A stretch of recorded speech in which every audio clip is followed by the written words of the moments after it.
Hi, guys. It is a gloomy day here in upstate New York, here in the collapse of global industrial civilization. But we're going to go over to sunny Hawaii today to speak to my good friend, Dr. Stuart Scott.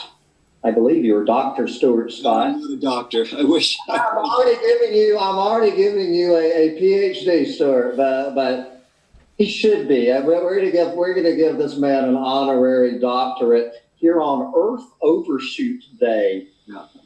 2018. This would be Wednesday, August 1st, 2018, where Stuart Scott is the director of the scientistwarning.org. You folks are probably familiar with the Scientist Warning to Humanity. Anybody on this channel who's not, you soon will be. And we're just going to dive in with a free roaming conversation, and hopefully Stuart is going to do most of the talking. So Stuart, why don't you just start out about your feelings of the state of the planet on the earliest Earth Day we have ever had, and then start connecting some dots between that and what is the warning to the planet, and just go for it, brother. You gave me a big topic there, so let me see if I can do it justice. In terms of the shape of the planet, the state of the planet, well, in order to understand that, and I think your listeners your audience will be attuned to what I'm about to say. In order to understand the state of the planet, you have to kind of be a systems thinker. You can't just look outside and say it's cloudy or it's clear. And unfortunately, most of humanity is tuned to assessing the planet as an instantaneous, what's it like today? And that creates a big problem because we then cannot see patterns. We cannot see patterns of more heat or more drought or more rain. We miss the patterns by looking at the instantaneous measures. So Earth Overshoot Day is one of those, we can say, an instantaneous measure, but one that's meant to take into account a variety of stimuli, stressors, phenomenon. Basically, Earth Overshoot Day says, at this point today, we have consumed a year's worth of the renewable resources provided us to by the sun and photosynthesis, and we are basically, from here to the end of the year, consuming from future generations of life on Earth. God willing that there will be future generations of life on Earth. And I add that, not to startle your audience, again, I think your audience is pretty much on board with that we currently, because our technology is so strong and so misdirected by an economic system that believes money is the only thing worth valuing, that we are willing to blind ourselves to the fact that we are killing the viability of the biosphere. We are putting the ecosphere, and I use those terms parallel but interchangeably, we are putting the ecosphere so far out of balance that the Earth may not be able to correct in a manner that supports human civilization. That's a lot of words. What it means is we may be killing ourselves. And some people think it's a done deal already. I'm not one who agrees with that, although I think there's a very good chance that we are already over the edge, if there's such a thing as an edge. So I try to create a very nuanced statement of the rough shape that the planet is in and the dim to dire future prospects for humanity. But I don't go with the absolute, it's all over, folks, kiss your kids goodbye, because that tends to be unmotivated. It's not a good way to message. People will tend to say, okay, well, I'm just going to go party. Or, yeah, why not take that trip to Las Vegas that I always wanted to take? And that's not the proper response. The proper response is to hunker down and do everything possible, everything within your power to change the direction of humanity. And at this point in time, with the current Trump regime, in power in Washington, D.C., and I've begun to talk about Trump as a regime, because in American politics, we will talk about the communist regime or the this regime. Regime is has a negative cast to it. So I'm going to talk about the Trump regime because it's no longer a democracy that we are in. We are in a monocracy.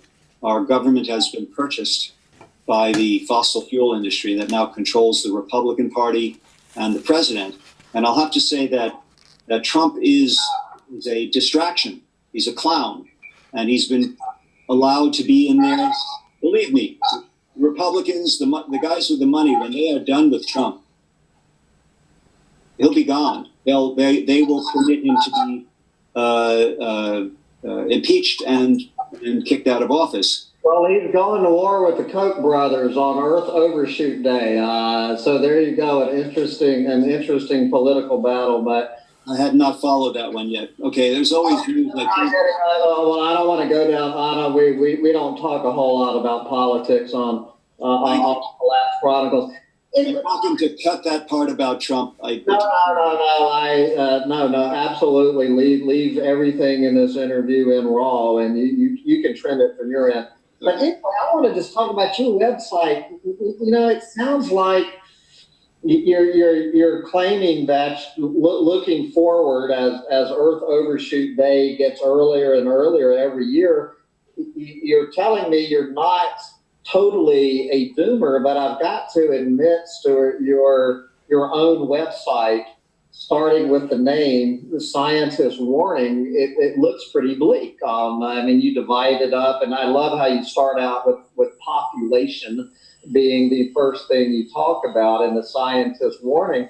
But I have to admit, I don't see a lot of optimism on your own website looking into the future of planet Earth as all of this unfolds. What's your response to that?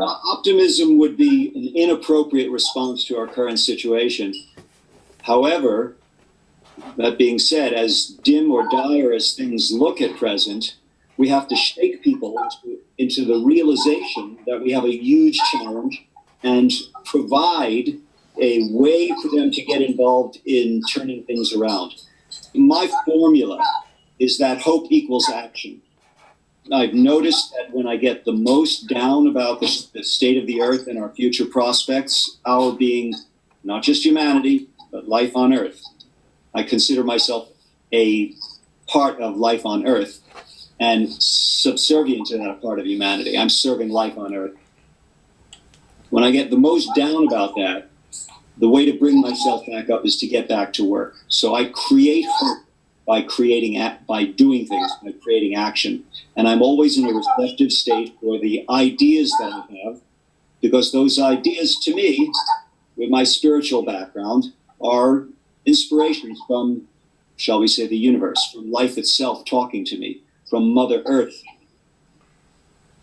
giving the inspiration. And it may not be. They may be coming out of my cerebral cortex, but I treat it as if that inspiration is from a sacred place. That's just my proclivity. In any case, the hope that remains is that we can wake enough people up that we can actually create an effective new ecological movement.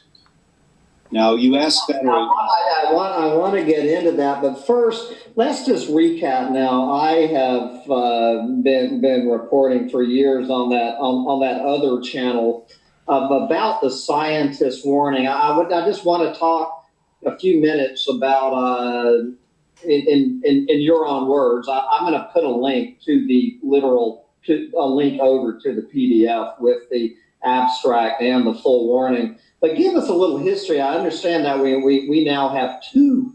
The original one in 1992, then the 25th year update last year.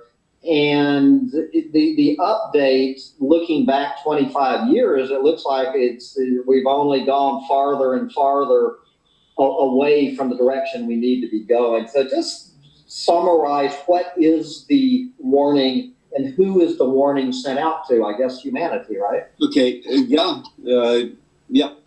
Okay, so I'll go back historically. In 1992, a warning, a world scientists' warning to humanity was published by the Union of Concerned Scientists in Washington, D.C. It was published online, and it had been signed by over 1,700 scientists and social scientists.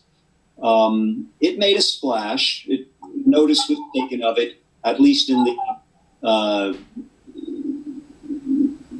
at least superficially in the press. It was talked about in scientific communities, but it never made it to front page, I don't believe, and the warnings were never taken seriously. Well, summarize, just quick, the 1992 warning, summarize that in a minute or two. What was... I'm not even going to try to summarize it, but it basically said we have problems. It listed the categories of problems. It said if we don't address these problems, humanity is looking at a very dire future. That's the summary I want to give, but I want to encourage people to go and actually look at that, and you can find it very easily by searching on your website. Well, yes, excuse me, right. I was going to give you the link to the Union of Concerned Scientists, but no, just go to scientistswarning.org. That's plural, scientistswarning.org.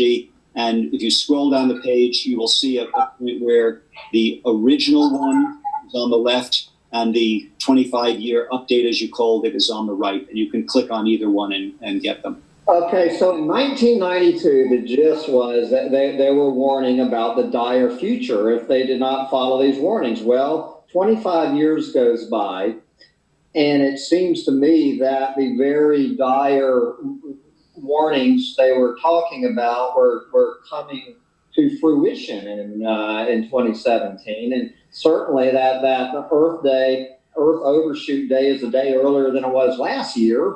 You see what I'm saying? So what was the difference between the 2017 version and the 1992 version? Were there any significant differences, or were they just ramping it up and more people were making the warning? Let me go digress for a moment. You said that this year's Earth Overshoot Day was one day sooner than last year's. And I might reframe that by saying it was only one day sooner. I would like to see what that day was the last few years. And if it was more than, if we're narrowing the gap, if we're slowing down, that's a good sign. You know where it was in 1992? Sandy and I were wondering that. Where was it in 1992? I don't know if they've calculated that far back. I don't know when the Earth Overshoot Day was started. But let's bring it up to the present. So your question was, how did the second notice, World Scientists Warning to Humanity second notice, how did that differ from the first notice? Yeah, well, specifically, the first notice was a one-page, you could say, manifesto. The second warning was a peer-reviewed scientific paper that appeared in the online journal Bioscience. There was a hard copy version also, paper copy, but it was the online version made a big splash. What I mean to say is that the way they rate the popularity of scientific papers is how many people cite it, how many people refer to it, how many people ask for rights to reprint it. And that second notice is one of the highest scores of any scientific paper in recent years. So it's gotten a lot of notice. Now, so how many signatories were on that one? There were, at the time it was published, over 15,000 signatories. 1,000, so it's 1,700, and now is almost 17. So almost 10 times that. But I'll point out that in 1992, the state of the internet was very rudimentary, and we weren't as hooked up with social media as we are now. So now, in order to gather, 15,000 signatures, it's probably a bit easier than it was to gather those 1,700 back then.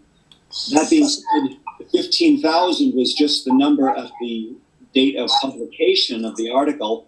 And since then, there have been another 7,000 or 8,000 scientists and social scientists who have signed. Now, even though they talk about scientists warning, I talk about science and social science, because we have to include the psychologists, we have to include the economists and the anthropologists and all of those branches of science that study humanity, not the hard scientists, and study nature, ecology, and not just the physics, chemistry, we need to, biology, we need to study, we need to take the broad opinion of the scientific community into account. To me, that's very important. Okay, so this group has been rebranded now as the Alliance of World Scientists. Is this new umbrella organization? And the Alliance of World...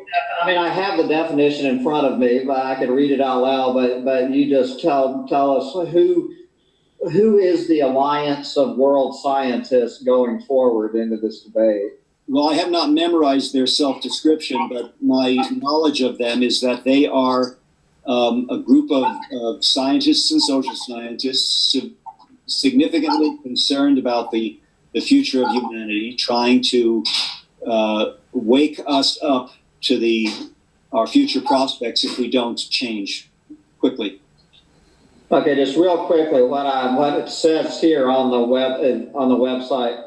The Alliance of World Scientists asserts that in order to prevent widespread misery caused by catastrophic damage to the biosphere, humanity must practice more environmentally sustainable alternatives to business as usual, which I think is a good segue to talk about the ecological movement, which I believe you're getting into with more deeply tomorrow. I just want to read this real quickly. This was I believe you sent this email out a couple of days ago. We need to start getting organized if we're going to become an ecological movement to augment and perhaps supersede the environmental movement, which has been unable to get us to collectively turn the corner dealing with the huge ecological problems we face. So what is your problem with what I call the mainstream environmental movement? Is it not radical enough to face up to what is confronting us? I struggled for a long time to put that written formula together that you just read, because I did not want to offend or step on anyone's toes or say you guys weren't good enough. And the current environmental movement spans organizations that are probably just greenwash, taking money and not really doing a whole lot, to people who are out there putting their lives on the line. And I'll cite Greenpeace, who are famous for pulling themselves up huge chimneys to try to unfurl banners to try to get coal plants to close. So there's a gamut of very worthwhile to not so worthwhile organizations and activities be done. And I want to pay my respects to all of the people who have done good work in that area. But that being said, the environmental movement has not been enough to get the political economies of nations to change direction. Let me be very clear here. I call them political economies because that term has gone out of style, but that is what we're facing now. We are facing a world full of national political economies where the economy runs the politics. I can only think of a few nations that I would not describe in that manner. And I won't even mention those because that will invite people to, well, you left out this one or that one's not really. I don't want the hecklers. I want to make it clear that in almost every nation on earth, the central bank really runs the show. I'll quote from one of the patriarch of the Rothschild family, Meyer Rothschild, who is said to have spoken these words: "Give me the power to create the money of a nation, and I care not who makes the laws. There you go. Okay, so there you have it. Now, let's not open up too much of a Rothschild. That can go down. That's a rabbit hole we don't want to go down. What you're saying is the true end of the Rothschild rabbit hole. So anyway, I guess tomorrow you are. Just real quickly, what is this thing going on tomorrow? Is this how you're kicking off organizing an ecological movement, and define what an ecological movement is in comparison? What do you hope to accomplish by changing the name to an ecological movement, and how do you think it's going to be any more successful than turning the freight train around than what we already have in place? I don't know that it's going to be any more successful, but I'm going to sure as heck try to make it so. The differences are that when you're talking about environment, you're talking about more or less isolated phenomena. For instance, the environment, you're talking about air pollution. You're talking about water pollution. You're talking about specific stressors. Ecology is when you put all of those stressors together and you say, this is the effect that those have created. So we are not going to take on one particular air pollutionist. 350.org, God bless Bill McKibben and his colleagues who created 350.org, but they have a very narrowly defined focus. They are trying to deal with divestment of fossil fuel interests and bringing the carbon emissions of humanity down. And so they are not paying attention to other things. And if you say, hey, you've got a big mailing list, will you send this out for us? They say, sorry, no, we are focused more narrowly than that. So the ecological movement that I hope to bring forward will be broadly focused, and it will be grassroots based, not surviving based upon scarce funding dollars, which will put us in competition with the environmental movements that are out there. We're going to try to do this with little or no funding, personal funding. And the internet permits that if you can get your act together. So the meeting tomorrow, and it's not a public meeting. That being said, if your listeners, if you publish this today and your listeners... No, it won't be out until Sunday, so it's... Okay, then never mind. The meeting tomorrow is from the thousands or so people who have already come and endorsed the scientists' warning as members of the public. I sent out a call to everyone, and I said, would you like to be in on our first organizing meeting? If so, let me know. And so I've got about 40 to 50 people who will be part of the meeting tomorrow, and we're going to say, okay, how do we do this? I'm going to throw my ideas out. We're going to try to create national coordinators. Maybe if there's a particular city that has 2 or 3 people, a big capital city, maybe put a couple of people in contact with one another. So whether it's Alberta, Calgary, where I know 2 people are attending tomorrow, or London, where there's probably more, or United Kingdom, where there are many people tomorrow going to be attending, we're going to try to set up nodes. We're going to try to set up branches or chapters of what we're calling Scientists Warning Project or Scientists Warning International. Not sure exactly how we're going to frame that level. Now, we don't have an incorporation in any locale, so we're not a legal entity. We're a social network. On one respect, we're a social network whose tension is we all, from the grassroots, want to change the direction of humanity. We want to change the ecology of the planet, not just one environmental slice of that ecology. Yeah. Okay. So what is your battle plan as I'm just playing devil's advocate here. I'm not I don't want to debate you, but let's just look at the history from 1992 to 2017. Between warning. Let's go look ahead 25 years. You have an uphill battle, to put it to put it mildly. So, is your vision of where we're going to be in 25 years? Is Earth Overshoot Day going to be in July or September in 25 more years? I don't hold an opinion on that. I can't answer the question because it's hard enough for the weathermen of the planet, the weathermen and women of the planet, to look ahead 24 hours and tell you whether it's going to be sunny or rainy tomorrow. The old joke used to be, whether it rains or whether the prediction is rain or sun, there's a 50-50 chance they'll be right. They maybe improve that slightly, but when you get further out, it's harder and harder to predict. So I'm not going to go out. I'm not going to put my, I see the future as a range of probability distributions, and it's senseless to speculate, especially 25 years out. That's so far out. But I know for sure that if we don't at least try to change what's going on, it's going to be a very, very sad scene 25 years out. I can generalize to that degree.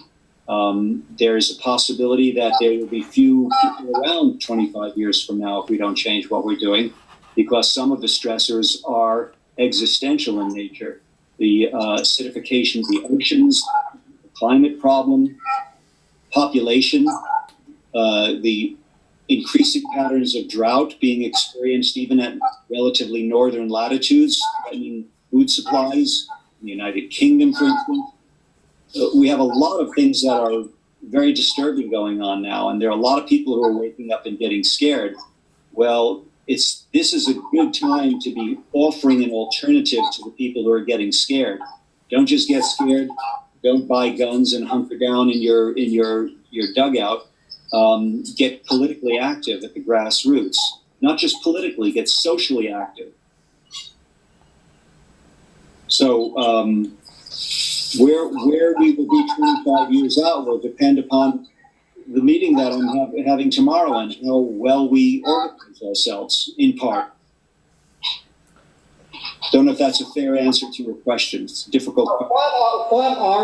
What would you consider, I guess it's the usual list of suspects, which you talk about at the top of your page. I noticed that the number one issue you talk about on your website is population. That's a mischaracterization. Okay, that's all right. There's no number one. When I go into the stressors, if you go to the website, first there's a banner show which has 9 panels to it.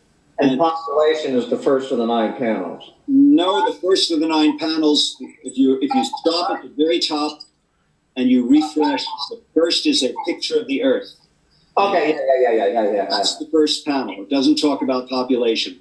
Okay, now if you slide down the page, there's what I call a carousel. There are 8 stressors, and if you refresh the page, I believe the first one is atmosphere. So they circulate as a carousel. I want to envision them as a carousel, and in fact, when you refresh the page, population is the next to last. I think it's maybe it's my own personal computer is reading my mind. Well, since it's the first one here, just since I am always saying that nobody is talking about this elephant in the room, and I congratulate your website for talking about it, and so just talk about it a minute and.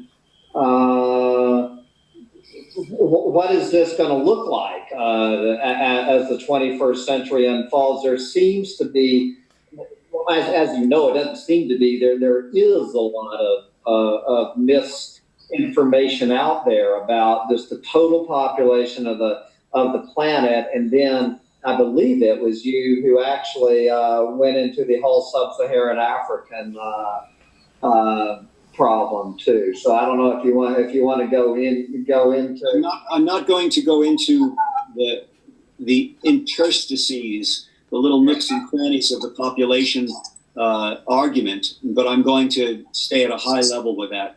There are too many people on Earth. It is said that the carrying capacity of Earth, if we were doing everything right, would be around 3 billion people. That is, if we were completely sustainable, if we weren't augmenting our energy supply with fossil fuels, if we were only using sustainable sources of energy, renewable sources of energy, if we were managing the planet properly, good steward of the planet from an ecological perspective, then the carrying capacity is about 3 billion. That's the number I use. I've seen lower estimates, but that's the one that I use. With that fossil fuels, you believe the planet could, do you think 3 billion people could survive on this planet without fossil fuels? When you put the hockey sticks, this hockey stick you have right here on the population page, right up against when fossil fuels. It's unbelievable how they line up. So it seems to me when you take out fossil fuels, the population drops back to about 1850. Not necessarily. If we were using our one-time fossil fuel wealth properly, we would be using it in order to create the correct infrastructure for the distribution of renewable energy. We'd be manufacturing solar panels breakneck speed. We'd be manufacturing wind turbines breakneck speed. We'd be experimenting with and bringing to scale ocean wave and ocean thermal energy technologies. There's a lot of residual energy that we could be tapping into, but we're not. And why we're not can be answered in 2 words: money and economics. Or if you want to go there, money, economics, and the fossil fuel lobby, because they are protecting their turf. So if we were managing our current fossil fuel wealth properly, then we could perhaps turn the corner to a sustainable model of the planet, and where the population would end up, I have no idea. Again, we're talking about very theoretical things. Yeah. So, yeah. Now my view of the future is, unfortunately, that catastrophe is going to start reducing human population, that unfortunately, the main religions of Earth are still pursuing a be fruitful and multiply level of dogma, which I think that's what happens when the original, how shall I say it, the original inspiration of a religion, which is true in a context, true within a time context, when you drag that out 2,000 years into the future, that original context has changed, and yet the scripture, not only does it remain unaltered, but there are fundamentalists who make it sacrilege to even try to change a word or the interpretation. That's a problem with religion. Now, I will counterbalance that by saying spirituality and religion are not the same thing necessarily. They're related. They're not necessarily the same thing. So people say, well, how come you are executive director of the United Planet Faith and Science Initiative? The faith messes everything up. The science I get, but the faith messes everything up. That's a whole other area I don't want to go into, but I can describe myself as a student of enlightenment, non-dogmatic spiritual pursuit, because I don't believe that science is a full and complete description of the universe. There you go. Well, Doug, what do you think about the newest religion on the planet, which I would say is neoliberal capitalism, which is... Which religion? Oh, the newest religion on the planet would be capitalism. With their mantra, unlimited, infinite, finite planet. No, I'm Sam. I'm really happy that you said those words, because I sometimes refer to our current state as a religion or a pseudo-religion. Yeah, well, this is clearly a religion. I call it materialism. However you want to brand it, we have most of humanity signed up for this. I mean, the temples at which we worship are the malls. Exactly. Okay, it's bass backwards, as we say, and so where I see us headed is definitely, we haven't turned the corner yet, but we've got to turn the corner. If by this time next year, World Overshoot Day has not proceeded by one more day, if it stays the same or maybe even moved backwards, I would think, wow, we're turning the corner. Turning, not turned, turning the corner. Let's see. So I'm doing my best.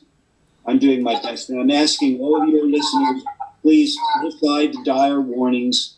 Go to scientistswarning.org. Again, plural, scientistswarning.org. And join us. Endorse the warning. Read it. It's as dire as you want to be. But endorse it just so that we can work with your energy, trying to turn things around, as vain a pursuit as that may be. I have no idea. Okay.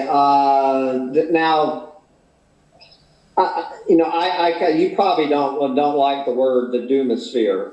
That it's out there. I don't mind calling it. Yeah. Well, we throw it around. We throw it around a lot. So, talk about, as I'm always getting accused of, the whole preaching to the choir. I say we need more preachers. I don't mind being a preacher. Amen. Amen.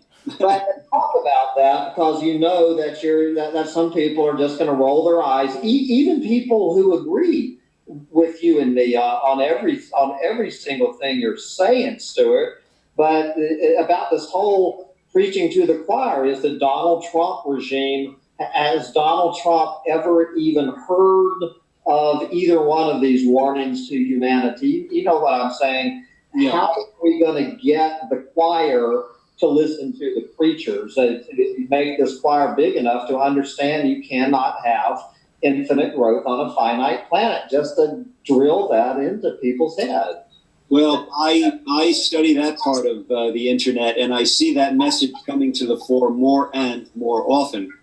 I can't, in the limited time we have left, go into all of that. But if you look, then you will see it out there. The message is getting louder.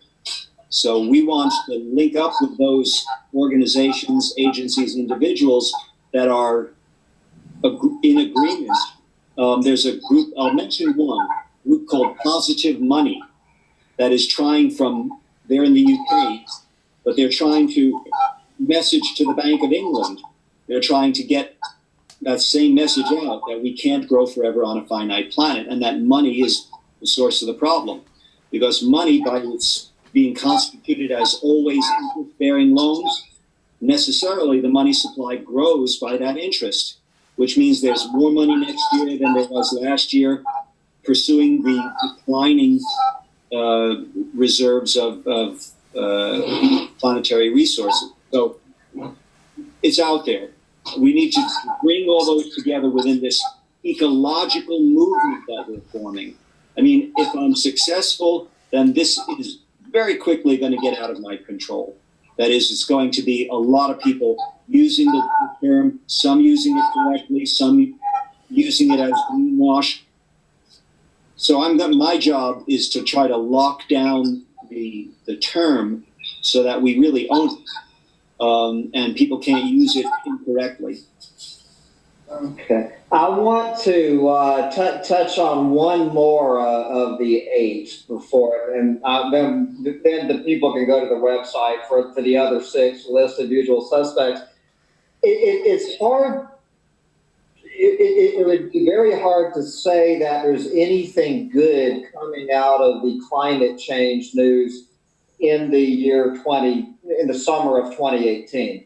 But one thing that I have really noticed, I mean, literally over the last month, that it used to be once a week I would do this called a climate change roundup, and now it's like every day. I mean, the mainstream media, it seems like climate change at least might be the what is it, the clarion call? Is that the term I'm looking for? That seems to be waking people up that, guys, we have got to take this seriously. Just do a rip on that for a while. Do you think that climate change might be the shoehorn into people's way of thinking that we've been looking for? Oh, absolutely. It's the leading edge of the tsunami, as I term it, the ecological tsunami. And when you have Sweden underwater and Japan underwater and California on fire, and when you look at all of the definitely climate-related phenomenon, catastrophes that are occurring right now, people are getting worried. And as people get worried, then the popular media will reflect that more as people are taking notice. So yes, climate is basically opening people's eyes, but it's not the only issue. And when it was the only issue that people pushing on, the fossil fuel industry very successfully pushed back, which is one of the reasons why the UN climate talks are not producing the results that they should be, because the fossil fuel companies are at the table. Well, I say they actually wrote the Paris Climate Agreement, or minimally rubber stamped it. Well, they're one of my videos. If you go to my YouTube channel, which you can get to by climatematters.tv, that's just a link that links you into this video.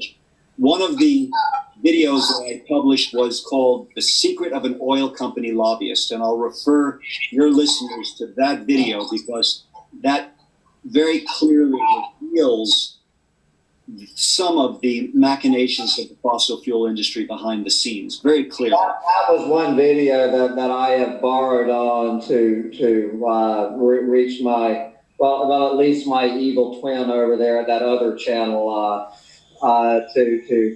for some of his videos about. So the Paris Climate Agreement is just clear. What is? Just give us your opinion. Is the Paris Climate Agreement going to save the planet? Oh, no way, no way. The Paris Climate Agreement, in some ways, was a step backwards because it gave humanity, it gave politicians the ability to make believe that they were handling the problem when they weren't. So, amen, brother. Yeah. So that being said, it's what happens. So we have to deal with it and move on and try to reveal it. Basically, to pull down the pants and say, "Hey guys," or no, I don't like that image.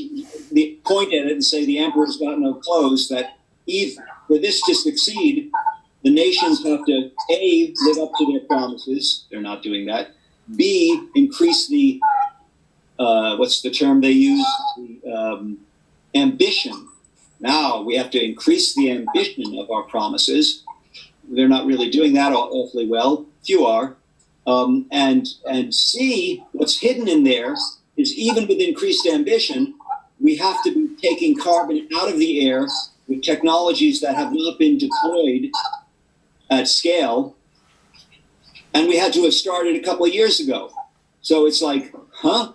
What am I missing? And so basically they bury the fact that it's Peter Wadhams, who I'll be interviewing tomorrow, basically says that current conservative predictions by the UN own IPCC have us at 3 to 4 degrees centigrade rise of mean temperature by the end of this century. But what they don't say is that somewhere along that line, that means that civilization will collapse. That's nowhere contained.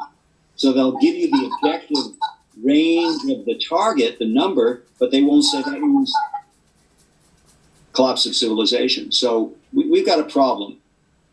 Believe me. Where do you personally think the collapse of civilization happens? 2 degrees, 3 degrees, 4 degrees? At what point can we just fold up the cards? I think there's an error in your framing, so I can't answer that question. There's no point. Yeah. I mean, my first impulse was to say it's already begun. But having said that it's already begun, that does not mean that it's completely irreversible. And even if we cannot save civilization, even if we cannot save humanity, we can try to save the ability of this planet to support life on Earth. After we're gone. If that's the next chapter. Okay. One of the quotes that I give in every presentation I make, and I'll be making them for the rest of this year in a few places, but one of the quotes I go to is from an atmospheric scientist by the name of Dr. Ira Leifer. And I've memorized it because I said it so often to my slides. In his words, some scientists are saying we should be making plans to adapt to a 4°C hotter world. While prudent, one wonders what portion of humanity could adapt to such a world. In my view, that is Dr. Leifer's view, it's just a few thousand people seeking refuge in the Arctic or Antarctica. That's pretty stark. One man's opinion, but a well-informed man, shall we say. So wherever the future will take us, the point is that there are no tipping points. There is no point of no return. You only know, we passed that point, but in hindsight, and even then your analysis is subject to interpretation. Well, there are going to be tipping points. It's a threshold. It's not a point. It's a threshold. Okay, so we are passing over the thresholds by which we are headed downhill and sliding. And those thresholds are on the climate dimension, on the nitrogen cycle, on the acidification of the oceans. There are many, many dimensions on which you can measure those thresholds. The Stockholm Resilience Center published a group of 9 dimensions on which humanity is pushing the limits or exceeding them. A British economist, Kate Raworth, talks about donut economics, which is another nice way of explaining the economic side of the problem. Again, the problem is of economic cause. We have an economic operating system on the planet now, which is severely defective, dysfunctional, severely. What is called economics in every newspaper on earth is actually a brand of economics. It's neoclassical growth economics. And it was cemented in place as the only thing being taught in business schools around the world during the 20th century by the clever action of a few Wall Street bankers. This is one of the dark underbellies of human civilization in the last century. So now the only thing being taught in business schools around the world is a pernicious form of capitalism, a pernicious economic system where everyone tries to grow and you try to put your competitors out of business, and cooperation is not, okay. That economic system needs to be challenged. There are other economic systems, most notable ecological economics. Kate Raworth's donut economics is a variant of ecological economics. I promote ecological economics. So if we can manage to wake the bankers up to the fact that their game is almost over, then maybe we can put some sense into them. But that's hard because all of those bankers were educated at the business schools of Earth that only teach this growth forever. The only way you can get growth forever is by ignoring the planet. Okay. Well, we are at over 50 minutes into this, so just any now after our official interview, I want to stick around after we finish recording for a minute, but. For the listeners of Collapse Chronicles, just I always like to say, if you were not talking to Collapse Chronicles, if by some miracle you were talking to CNBC, and you had a microphone in front of your mouth, and you have a 60-second soundbite. Oh, Send out the Stuart Scott message to planet Earth in a 60-second soundbite to wrap up this fine interview. What would that sound like? okay.